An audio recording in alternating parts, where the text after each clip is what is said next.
شهر رمضان الذي أنزل فيه القرآن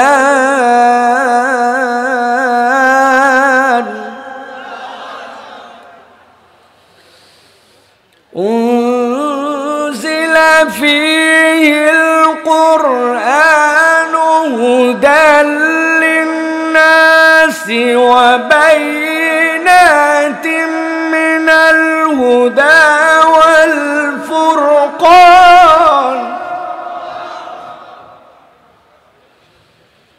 فمن شهد منكم الشهر فليصمه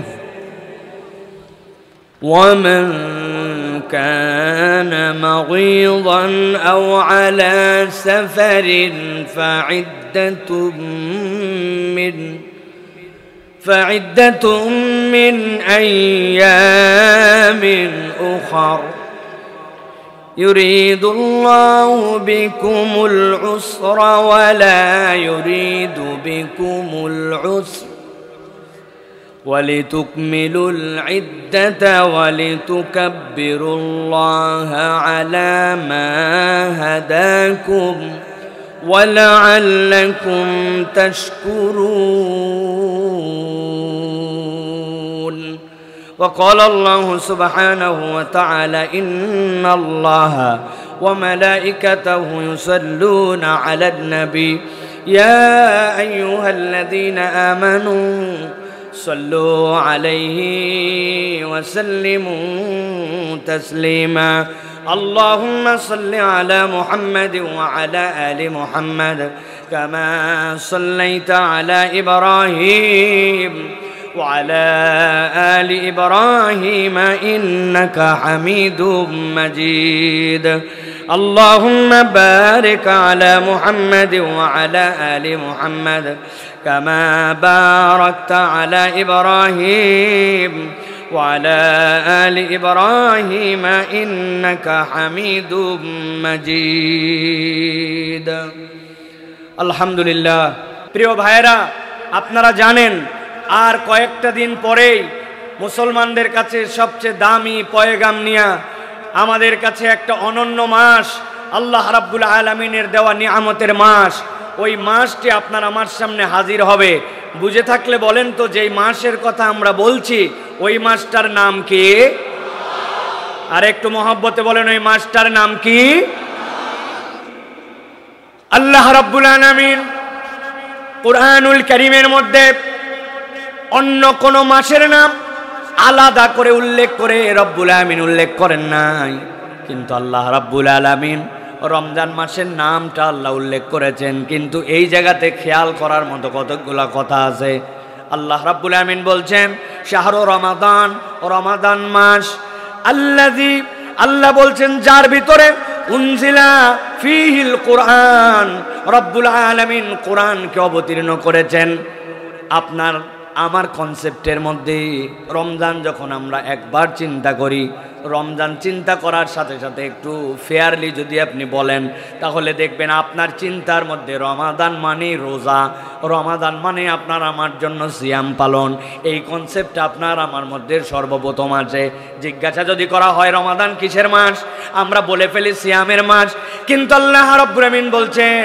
শাহরু রমাদান রমাদান মাস এইটুকু বলার পরে রব্বুল আমিন বলছেন আল্লাযী উনজিলা ফীহিল কুরআন আমি রব্বুল আমিন যার ভিতরে কোরআন অবতীর্ণ করেছি এরপরে রব্বুল আমিন এবার কোরআনের পরিচয় দিচ্ছেন রমাদানের পরিচয় দিচ্ছেন না আল্লাহ বলছেন এই কোরআনটা কে আল্লাহ বলছেন হুদাল লিন্নাস ওয়া বাইয়িনাতিম মিনাল হুদা ওয়াল ফুরকান আল্লাহ বলছেন এই কোরআনটা হচ্ছে মানবতার জন্য কিয়ামত পর্যন্ত পথ প্রদর্শক আর রব্বুল আলামিন বলছেন আমি যেইটাকে হুদা বললাম এইটা যে কোনো জায়গার জন্য পথ প্রদর্শক নয় বরং সত্য এবং মিথ্যার মাঝে পার্থক্য করে যে সেটা হচ্ছে কোরআন সুবহানাল্লাহ ভালো করে খেয়াল করেন তাহলে রব্বুল আলামিন রমজান বললেন এরপরে আল্লাহ রাব্বুল আমিন আগে সিয়ামের কথা বলেন নাই রব্বুল আমিন বলছেন রমজান মূলত কোরআনের মাস এরপরে আল্লাহ কোরআনের পরিচয় দিলেন তারপরে আল্লাহ বলছেন ফামান শাহিদা মিনকুমুশ শাহরা ফালইয়াসুম আমি আল্লাহ রাব্বুল আলামিন দায়িত্ব দিলাম, এই কোরআনওয়ালা মাসটা তোমরা যদি কেউ পেয়ে যাও, আমি রব্বুল আমিন তোমাদের জন্য নির্দেশনা দিলাম, তাহলে তোমরা সিয়াম পালন করো। তোমাদের জন্য রব্বুল আলামিন সিয়াম পালন করার দায়িত্ব বানালেন। তাহলে রমাদান আপনাকে মনে রাখতে হবে, প্রথম হচ্ছে আপনার আমার জন্য রমাদান হচ্ছে কোরআনের মাস। কিসের মাস? কোরআনের মাস। আল্লাহ বলছেন এরপরে ওই মাসের মর্যাদা আল্লাহ দিয়েছেন সিয়াম দ্বারা। তোমাদের মধ্যে থেকে যারা পারবে, আল্লাহ বলছেন তোমরা যেন সিয়াম পালন করো। আল্লাহ এরপরে সিয়ামের বিধান দিয়েছেন, ওয়ামান কানা মিনকুম মারিদান আও আলা সাফারিন ফাইদ্দাতুম মিন আইয়ামিন উখার। তোমাদের মধ্যে কেউ যদি অসুস্থ হও, কেউ যদি সফরে থাকো, আল্লাহ বলছেন আল্লাহ তোমাকে বাধ্য করেন নাই, যতই অসুস্থ হও মরে যা তাও রোজা রাখা লাগবে। আল্লাহ বলছেন আল্লাহ রাব্বুল আমিন এটা বাধ্য করেন নাই।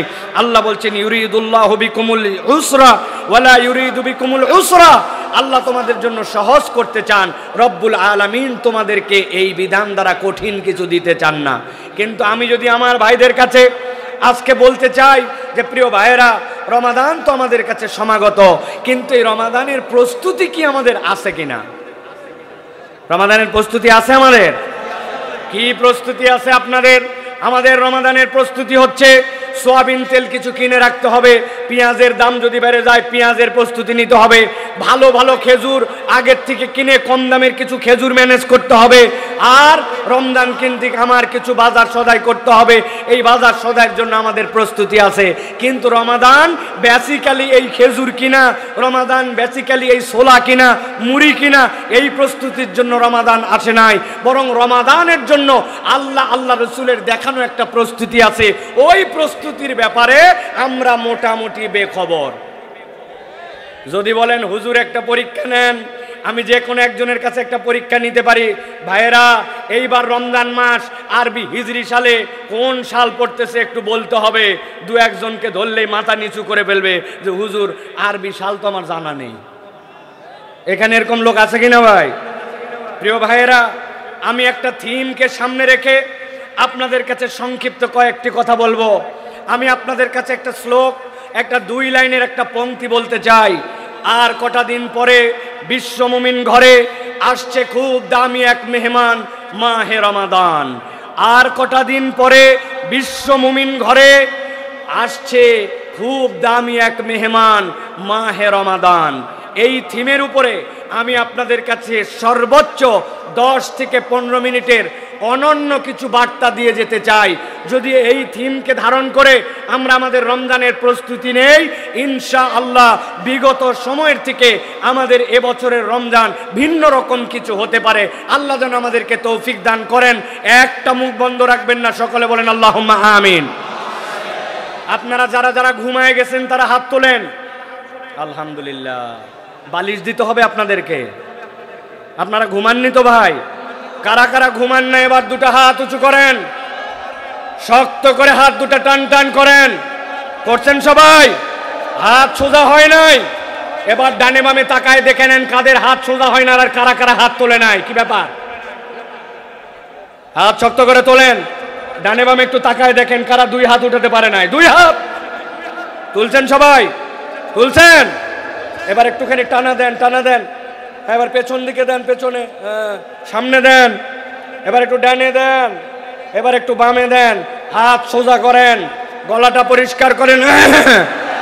হয় নাই, সবাই কিন্তু ইচ্ছা করে করে নাই। পিছনে দাঁড়া, ওই চাদরালা চাচা, কি ব্যাপার? হাত শক্ত করেন। করছেন? এবার গলাটা পরিষ্কার দেন। বুক বরাবর হাত না, নেই বরাবর। আমি এই রমজান প্ল্যানিং আপনাদের কাছে দিব, তবে তার আগে আল্লাহর নামে উচ্চ কণ্ঠে এই ময়দানকে জানাতে হবে যেখানে যারা কোরআন শোনার জন্য আসছে তারা কেউ নির্জীব নয়, তারা সকলে রেডি আছে, কোরআনকে রিসিভ করার জন্য মন থেকে প্রস্তুত আছে। যারা প্রস্তুত আছে হুঙ্কার দিয়ে একটা তাকবীর দিতে হবে। পারবেন ইনশাআল্লাহ? সবাই পারবেন ইনশাআল্লাহ? যারা যারা পারবেন না তারা হাত টুটা সোজা করেন উপর দিকে। পারবেন সবাই? দেখে এবার যারা পারবেন সকলে লিল্লাহি তাকবীর বললে হাত দুটো উপর দিকে ছুঁড়ে দিবেন। পারবেন না ইনশাআল্লাহ? রেডি তো সবাই? গলা পরিষ্কার আছে? দেখে তাকবীর দেন। লিল্লাহি তাকবীর, লিল্লাহি তাকবীর। আল কোরআনের আলো, আল হাদিসের আলো, তোমার নেতা আমার নেতা, তোমার নেতা আমার নেতা, আলেম ওলামা যেখানে, আল্লাহর আইন যেখানে, লিল্লাহে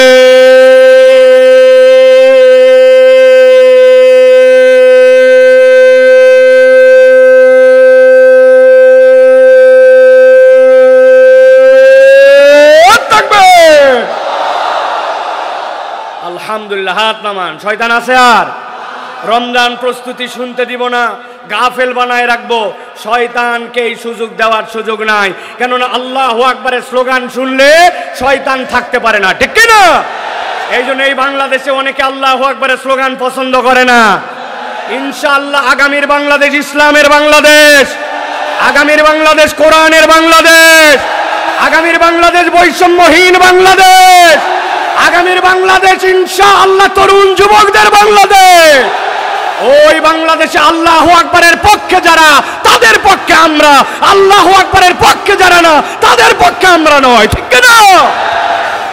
রেডি তো?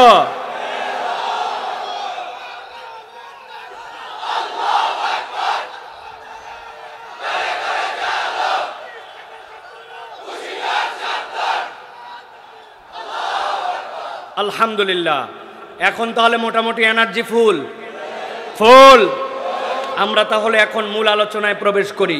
আর কটা দিন পরে বিশ্ব মুমিন ঘরে আসছে খুব দামি এক মেহমান, মাহে রমাদান।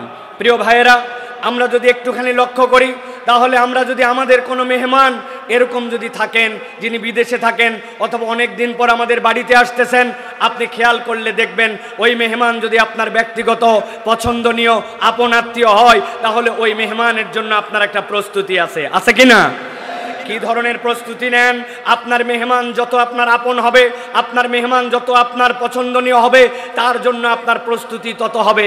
ব্যক্তিগত মেহমানের প্রস্তুতি ব্যক্তিগত হবে, কিন্তু ওই মেহমানটা যদি রাষ্ট্রীয় মেহমান হন, কোনো দেশের প্রেসিডেন্ট হন, কোনো সংঘের প্রধান হন, কোনো জায়গার দায়িত্বশীল হন, তাহলে ওইটা তখন আর ব্যক্তিগতর গণ্ডির মধ্যে থাকে না, ওটা সামগ্রিকভাবে রাষ্ট্রীয় পর্যায়ে চলে যায়। তখন তার প্রস্তুতিও বড় হয়, তার জন্য ওই আয়োজনটাও বড় হয়, ঠিক কি না? আমরা যদি তাকাই তাহলে আমরা দেখব আমাদের যে কোনো পছন্দনীয় মেহমানের জন্য আমরা 5 ধরনের পদক্ষেপ নিয়ে থাকি। 1 নম্বর, আমরা মেহমানের জন্য রিসিপশন তথা তার জন্য একটা অভ্যর্থনার ব্যবস্থা করি। কিভাবে অভ্যর্থনার ব্যবস্থা করি? মেহমান একজন আসবে, এয়ারপোর্টে নামবে, তার জন্য একটা গাড়ি ঠিক করে রাখা, ড্রাইভারের নাম্বার নিয়ে রাখা, ওই মেহমানের যেন কষ্ট না হয় তার জন্য আপনার একটা সামগ্রিক প্রস্তুতি থাকা, বাড়িটাকে গুছগাছ করার চেষ্টা করা, আপনার বাড়িটা যেন একটু মাকড়সা মুক্ত হয়, আপনার বাড়িটা যেন একটু ড্রেসিংটা দেখতে সুন্দর হয়, প্রয়োজনে আপনার বাড়ির সামনে সিজনাল 2টা ফুলের গাছ লাগায়া অন্তত বাড়িটা যেন একটু দেখতে সুন্দর হয়, বাথরুমে যেন টিসিমিস না হয়, বাথরুমটার মধ্যে একটা সুগন্ধ লাগাই দেওয়ার জন্য চেষ্টা করা হয়, বাথরুমটা পরিষ্কার করা হয়, ট্যাঙ্কিতে পানি রিজার্ভ আছে কিনা, আসার পরে যেন কষ্ট না পায়, গিজারটা ঠিক আছে কিনা, মানে আমার সাধ্যের মধ্যে আমি তার জন্য এমনকি অনেক সময় ডাইনিং টেবিলের উপরের যে ম্যাটটা থাকে ওই ম্যাটটাও মেহমানের ভ্যারাইটি বুঝে চেঞ্জ করি। 1 নম্বরে তাহলে অভ্যর্থনা। 2 নম্বরে মেহমানের জন্য আমরা থাকার ব্যবস্থা করি। মেহমান যখন আসবে আপনি থাকার জন্য চিন্তা করেন, আপনার মেহমান যেন থাকার ক্ষেত্রে কোনো কষ্ট পায় না। আপনি দেখবেন মেহমানের জন্য চাদরটা পরিষ্কার করো, থাকার রুমের যদি পা পোস্টটা ময়লা হয়ে থাকে পা পোস্টটা পরিষ্কার করার জন্য আপনি চেষ্টা করেন। আপনি যদি চিন্তা করেন বাথরুমের স্যান্ডেলটা কেমন জানি ক্ষয়ে গেছে, বাথরুমের স্যান্ডেলটা প্রয়োজন একটা নতুন স্যান্ডেল ব্যবস্থা করো, অথবা তোয়ালা যেইটা দেওয়া হয়েছে তোয়ালাটা কালো হয়ে গেছে, তোয়ালাটা সুন্দর, আরে পর্দাগুলো এখন পর্যন্ত কি ময়লা হয়েছে, অনেকদিন ধোয়া হয় নাই, দামি একটা মেহমান আসতেছে, বাড়ির পর্দাগুলো অন্তত পক্ষে ধোয়ার জন্য চেষ্টা করো। তার মানে যেই মেহমান আসবে ওই মেহমানের অভ্যর্থনার পরে আপনি তার জন্য একটা থাকার উন্নত আপনার সাধ্যের মধ্যে ব্যবস্থা করেন, ঠিক কি না? 3 নম্বরে যদি আমরা দেখি তাহলে আমরা দেখব ওই মেহমানের জন্য খাওয়ার ব্যবস্থা করি। আমি গরিব হতে পারি, আমার সাধ্য কম হতে পারে, কিন্তু মেহমান যেটা পছন্দ করেন এরকম পছন্দনীয় একটা খাবার তার জন্য তুলে দেওয়ার জন্য চেষ্টা করি, একটা ভালো মাছ কেনার জন্য চেষ্টা করি, যেই খাবার খেলে তিনি তৃপ্তি পাবেন এরকম চেষ্টা করি। অন্য সময় সালাদ হয়তো অত মনোযোগ দিয়ে বানাই না, শশা কেবল চাকচাক করে কাটলাম, টমেটো চাকচাক করে কাটলাম, কিন্তু মেহমান ভিআইপি এই জন্য সুন্দর করে ঝুরি ঝুরি করে কেটে টমেটোর সাথে দিয়া সালাদ মিশায়া সাথে লেবুর আয়োজন আয়োজন করে, মানে তিনি যেন খেয়ে তৃপ্তি পান ওই রকম করে তার জন্য আমি খাদ্যের আয়োজন করি।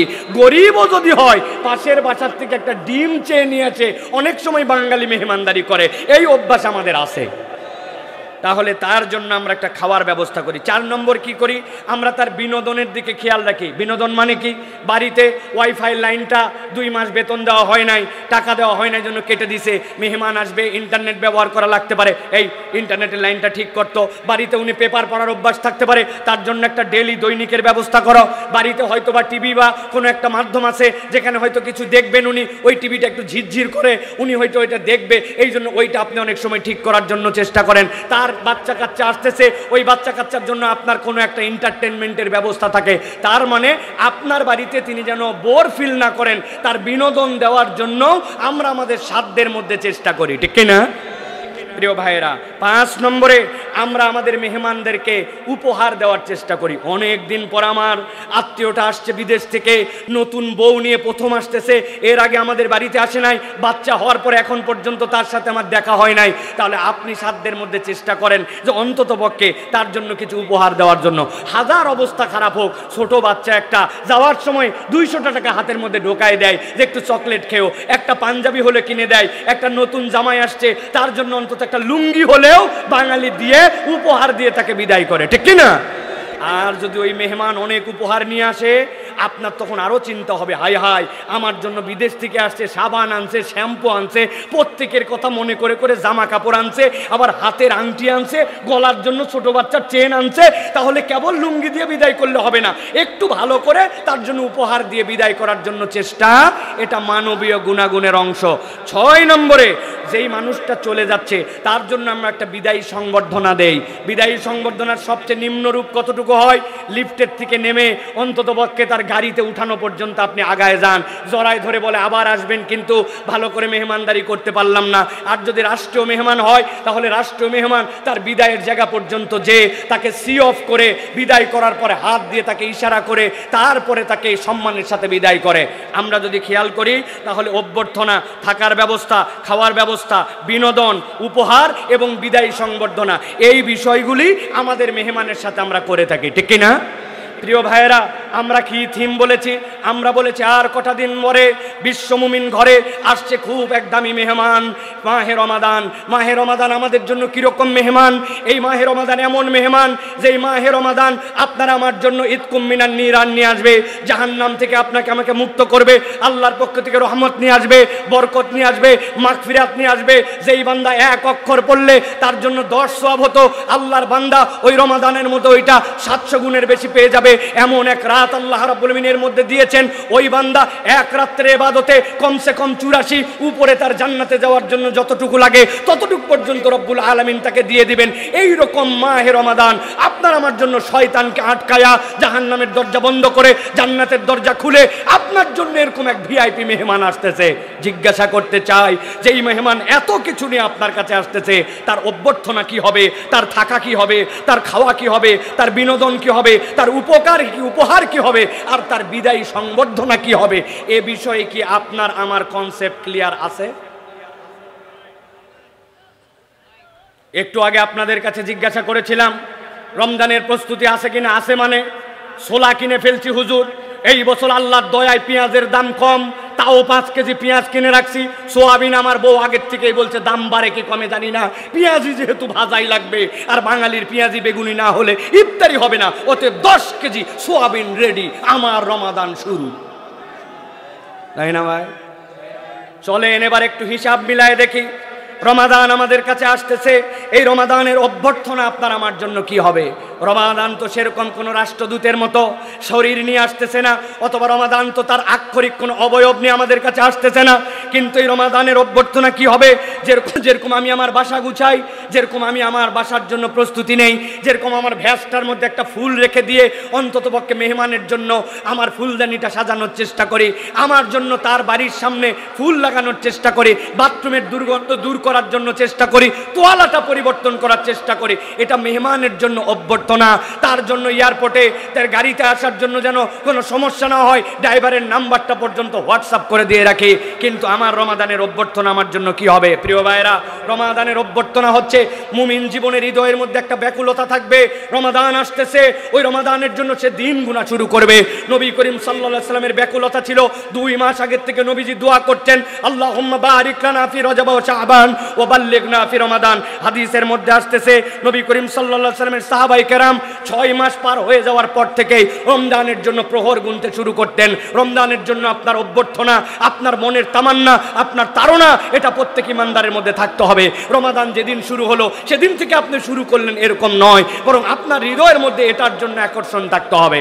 আর সর্বশেষ এই রমাদানের জন্য একটা আকর্ষণ, একটা অভ্যর্থনা আপনাকে দিতেই হবে। আল্লাহর নবী যেটা মিস করতেন না, কিন্তু আমরা জীবনে যেটা একবারও দেই না, সেটা হচ্ছে যখন রমাদানের চাঁদ ওঠে, নবী করিম সাল্লাল্লাহু আলাইহি ওয়াসাল্লামের দোয়া ছিল, আল্লাহু আকবার, আল্লাহুম্মা আহিল্লাহু আলাইনা বিল আমনি ওয়াল ঈমান ওয়াস সালামাতি ওয়াল ইসলাম। আল্লাহর কাছে নবী করিম সাল্লাল্লাহু আলাইহি ওয়াসাল্লাম যখনই চাঁদ উঠতো বলতেন, আমার রব বড়, হে আল্লাহ, আমি আপনার কাছে বলতেছি, আল্লাহ এই চাঁদের ভিতরে আমার ঈমানের নিরাপত্তা দেন, আমার জন্য নিরাপত্তা দেন, আমার আমলের নিরাপত্তা দেন। ওয়াত তাওফীক লিমা ইউহিব্বু ওয়া তারদা। আল্লাহ আপনি যেটা পছন্দ করেন, আপনি যেটাতে খুশি হন, ওইটা বেশি বেশি করার তৌফিক দান করেন। আর হে চাঁদ, জেনে রাখো আমি তোমাকে বলতেছি, রব্বি ও রব্বুক আল্লাহ, তোমার রব আল্লাহ, আমার রব আল্লাহ। সুবহানাল্লাহ। নবী করিম সাল্লাল্লাহু আলাইহি সাল্লাম সব সময় রব চাঁদ উঠলে নবী করিম সাল্লাল্লাহু আলাইহি ওয়াসাল্লাম দোয়া করতেন।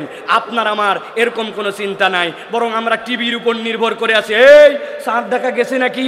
হেলাল কমিটিরা নির্ভর করে আছে ওই জায়গায়। হেলাল কমিটি বানাইছে কেবলমাত্র নাস্তা করার জন্য, এছাড়া কোনো কাজ নাই। তারা হেলাল কমিটির অপেক্ষায় আছে আমরা, কখন টিভিতে চাঁদ উঠবে, কখন জানা যাবে। এক বন্ধু আবার এশার নামাজের পরে বলছে যে চাঁদ উঠে গেছে কিন্তু খবর আছে, তারাবির জন্য দৌড় দে। তখন ওই ব্যক্তি পেরেশান হয়েছে। অথচ চাঁদ দেখার যে একটা আমল, ওটা যে রমাদানের জন্য অভ্যর্থনা, বাচ্চা কাচ্চা সকলকে নিয়ে যাওয়া, চাঁদ দেখা, চাঁদের দোয়া শেখানো চাঁদ দেখার জন্য, তাহলে বোঝা যাবে যে আপনি রমাদানের প্রস্তুতি আছে আপনার মনে। সে আপনার জন্য ক্ষমা নিয়ে আসতেছে, সওগাত নিয়ে আসতেছে, মাগফিরাত নিয়ে আসতেছে। এখন থেকেই তাহলে দিন গণনা করে রমাদানের জন্য অপেক্ষা করা, ওই মেহমানের জন্য আপনার হৃদয়ের মধ্যে তামান্না, প্রস্তুতি নেওয়া, ওই রমাদানকে টার্গেট করে প্ল্যানিং করা, এইটা হচ্ছে রমাদানের জন্য অভ্যর্থনা। মনে থাকবে? মনে থাকবে প্রিয় ভাইয়েরা। 2 নম্বরে, রমাদানের মধ্যে, রমাদান আসছে, এখন মেহমানের জন্য আপনি থাকার ব্যবস্থা করবেন। রমাদানকে আপনি কি খাওয়াবেন? বড় বাপের পোলায় খায়, ঢাকার লোক খায় বিখ্যাত ইফতারি ভাই। আপনারা মনে করতেছেন মাটন রোস্ট আর বিভিন্ন ধরনের চপ, স্বামী কাবাব, স্ত্রী কাবাব, হাঁড়ি কাবাব, বটি কাবাব, দাও কাবাব, কোদাল কাবাব আছে না ভাই? আপনি চিন্তা করছেন হ্যাঁ হ্যাঁ হ্যাঁ আমার রমাদানকে আমি এইগুলা খাওয়াবো। জি না, রমাদান আপনার এটা খায় না। রমাদানের খাদ্যকে ভালো করে জেনে রাখেন। আপনি যদি আপনার রমাদানকে সুন্দরভাবে খাওয়াতে চান, তাহলে আপনার সালাদকে সুন্দর করতে হবে। কেননা যার সালাদ সুন্দর, রমাদানে তার খাদ্য তত সুন্দর। আপনার সালাদ আমরা যদি একটুখানি তাকায় দেখি, আমাদের সালাদ হচ্ছে সফটওয়্যার সালাদ। ওই সালাতের শুরুর থেকে দাঁড়ায় গেলাম আল্লাহু আকবার বলে, অটোমেটিকের পরে চালু হয়ে গেল আলহামদুলিল্লাহ রাব্বিল আলামিন। মন সেটা আমার নরসিংদীতেই যাক আর কুমিল্লাতেই যাক, আমার রেলগাড়ি চলতেছে নামাজের, আমার নামাজের সূরা ফাতিহা শেষ, অটোমেটিক আলাম তারা চলে আসছে, অটোমেটিকের পরে রুকু চলে গেছে, অটোমেটিক সব আমার নামাজ যেন সফটওয়্যার নামাজ।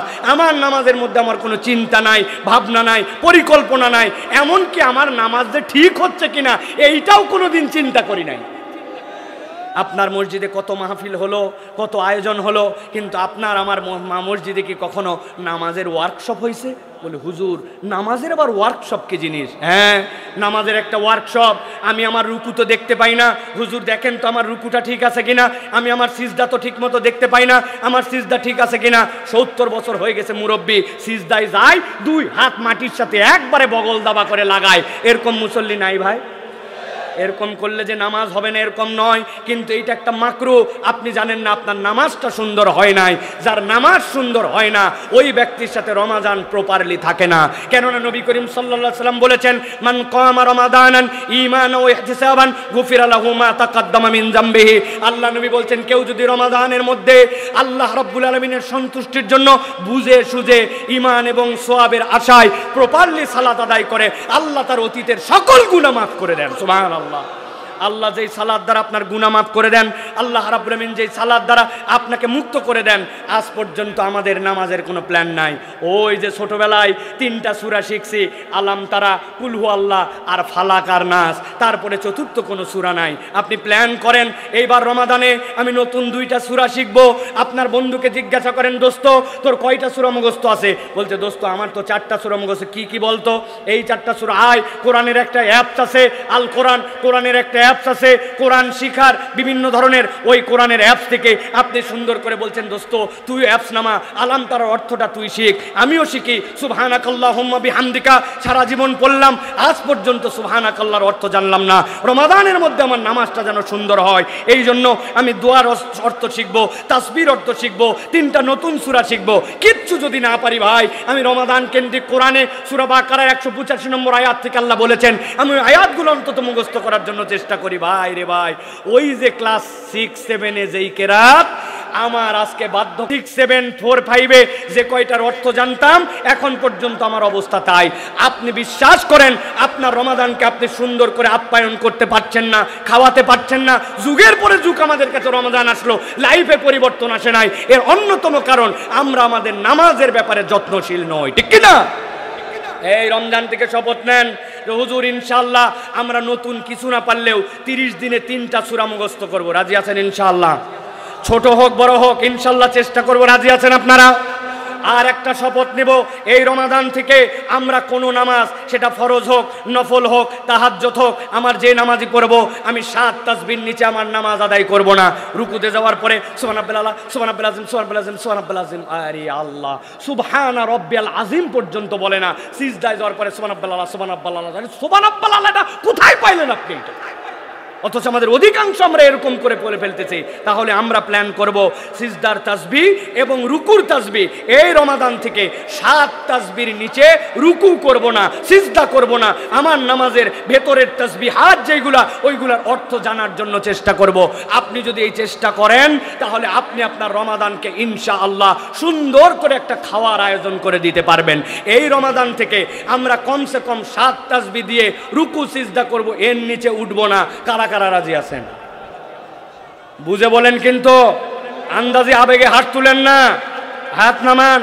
রুকুতে গেছেন সুবহানা রাব্বিল আযীম, সুবহানা রাব্বিল আযীম, সুবহানা রাব্বিল আযীম, কাম সারা উঠে গেছেন, কিন্তু 7 বার পরে দেখেন আরো 6 সেকেন্ড বেশি লাগে। সুবহানা রাব্বিল আলা, সুবহানা রাব্বিল আলা, সুবহানা রাব্বিল আলা, সুবহানা রাব্বিল আলা, সুবহানা রাব্বিল আলা, সুবহানা রাব্বিল আলা, সুবহানা রাব্বিল আলা। আমি আল্লাহকে সাক্ষী রেখে বলতেছি, আপনি আপনার রুকু ঠিক করেন, আপনার সিজদা ঠিক করেন, আর 2 রুকুর মধ্যে আর 2 সিজদার মধ্যে দোয়াগুলা পড়েন। আপনার নামাজটা 50% দেখতে সুন্দর হয়ে যাবে ইনশাআল্লাহ। রাজি আছেন তাহলে ইনশাআল্লাহ? তাহলে এইটা হচ্ছে আপনার আমার জন্য রমাদানের খাদ্য, যে রমাদানকে আমরা সুন্দর করে খাদ্য দিব, আমার সালাতকে সুন্দর করব।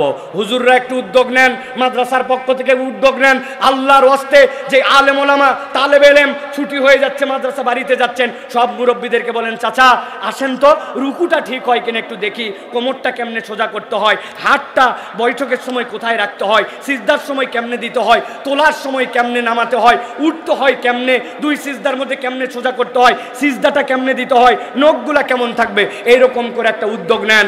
উদ্যোগ নিয়ে আপনি সুন্দর করে আপনার রমাদানকে খাওয়াবেন।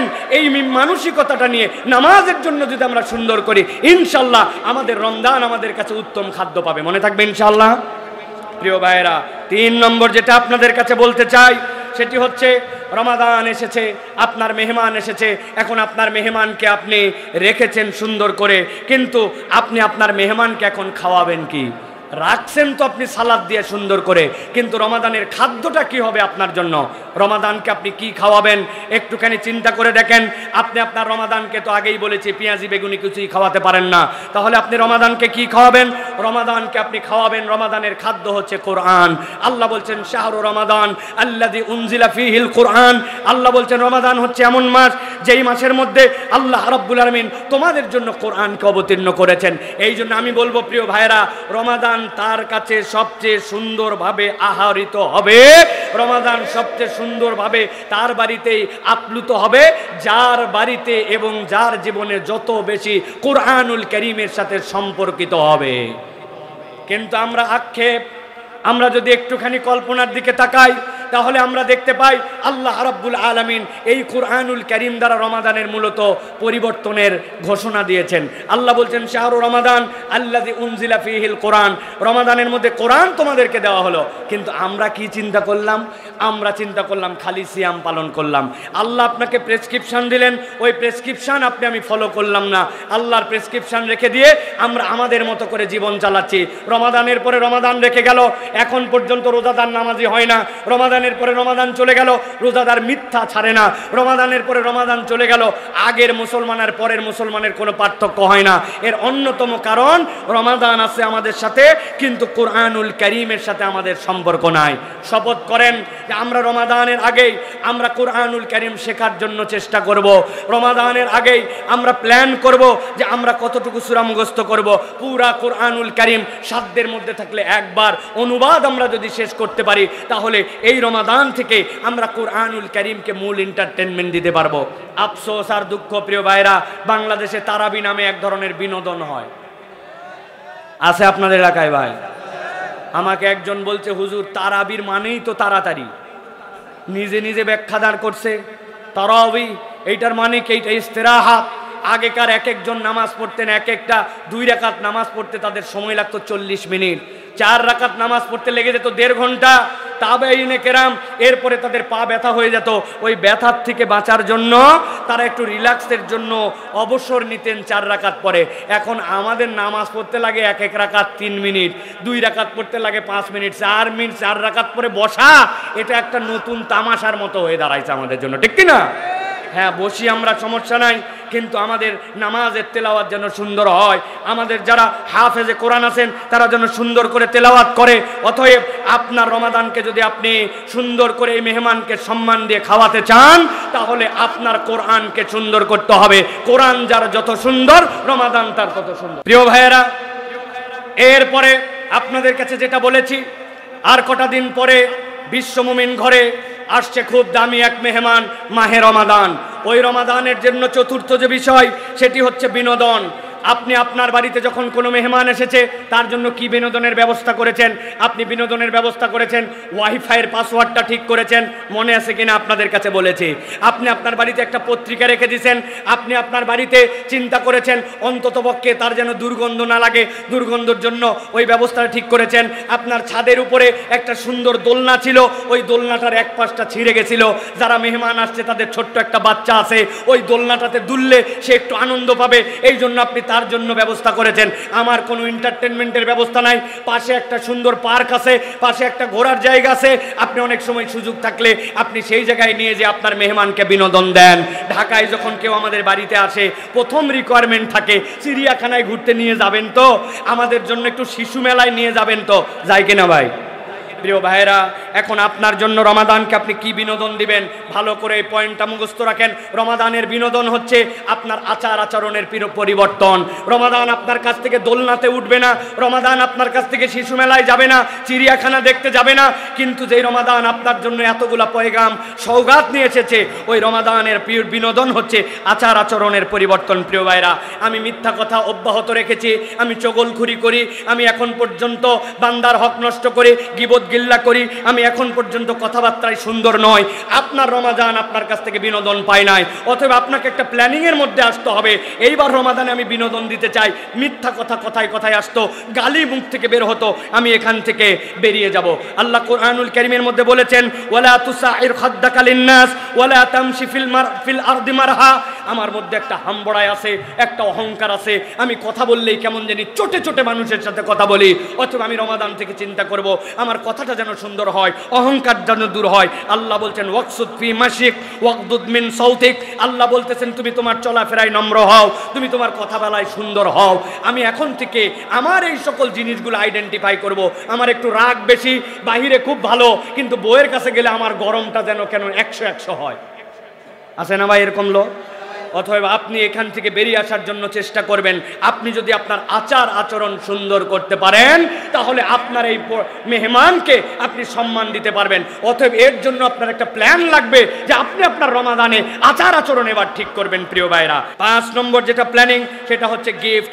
আপনার আত্মীয় এসেছে, তার জন্য আপনার জন্য নিয়ে এসেছে স্বর্ণের চেন, আপনার জন্য নিয়ে আসছে দামি শ্যাম্পু, আপনার জন্য এনেছে সাবান, আপনার জন্য এসেছে বিদেশি বিভিন্ন ধরনের গিফট। আপনি তখন চিন্তা করছেন, প্রথম দেখলাম বউসহ আসছে, একটা শাড়ি অন্তত দেই, বাচ্চার হাতে অন্তত 500 টাকা দেই, বাচ্চার হাতে অন্তত বিস্কুট খাওয়ার জন্য, চকলেট খাওয়ার জন্য কিছু একটু দেই, আমার সাধ্যের মধ্যে আমরা একটু বিনোদন দেওয়ার চেষ্টা করি। কিচ্ছু নাই, বাড়িতে একটু শুটকি বানায় রাখছিল, একটু শুটকি পোতলা ব্যান্ডে দিয়ে দিছে, বাড়িতে ছাদের মধ্যে একটু টমেটো লাগাইছিল, 5টা টমেটো তুলে হাদিয়া দিছে যে এটা আমার পক্ষ থেকে নিয়ে যাও। এইটুকু হলেও আমরা করার চেষ্টা করি, ঠিক না?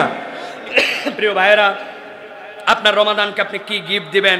রমাদানের গিফট আর কিছু নয়, রমাদানের গিফট হচ্ছে মানব কল্যাণ।